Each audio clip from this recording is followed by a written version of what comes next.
Здравствуйте. Опять наш коммерческий отдел ошибся. Не знаю, наверное, в лучшую сторону. Заказал вот такое центровочное сверло. Здесь хвостик вот так на 4. Привезли 3 вот таких. 25, 9. 9, что ли, уже, я не помню. Вернее, еще не помню. Нет, 10,5. Вот.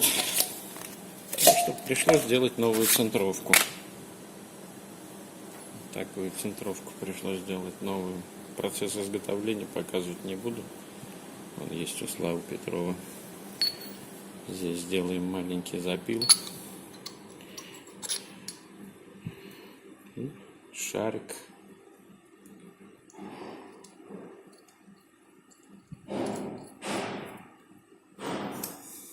Столячок.